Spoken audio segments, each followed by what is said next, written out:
25 years old ka na, bawal pa rin magjowa. Meron ka ng sariling isip, nag-graduate ka na, nagtatrabaho ka na, ikaw na ang nagbabayad ng bills mo. Pero alam ko, sa larangan ng pag-ibig at love life, talagang para kang 13-year-old or 14-year-old pa rin at tinututukan pa rin ng nanay mo sa pinto. Ang daming bawal. Alam mo kung saan sila nanggagaling? Takot, fear, baka magka-heartbreak ka. Takot na baka hindi mo kayanin. Siyempre ayaw nila na mapunta ka sa maling tao. Ganun lang naman yun. Siyempre mahal tayo ng mga magulang natin. So that's really fear disguised in control. But if you're 25, stand up on your own 2 feet. Kausapin mo ang nanay mo at tatay mo, magpaliwanag ka, pinagdaanan din naman nila yon.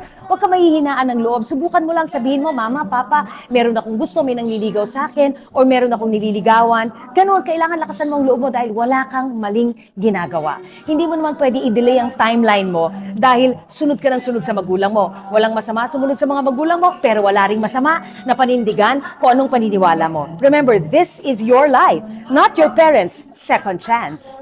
Think about that.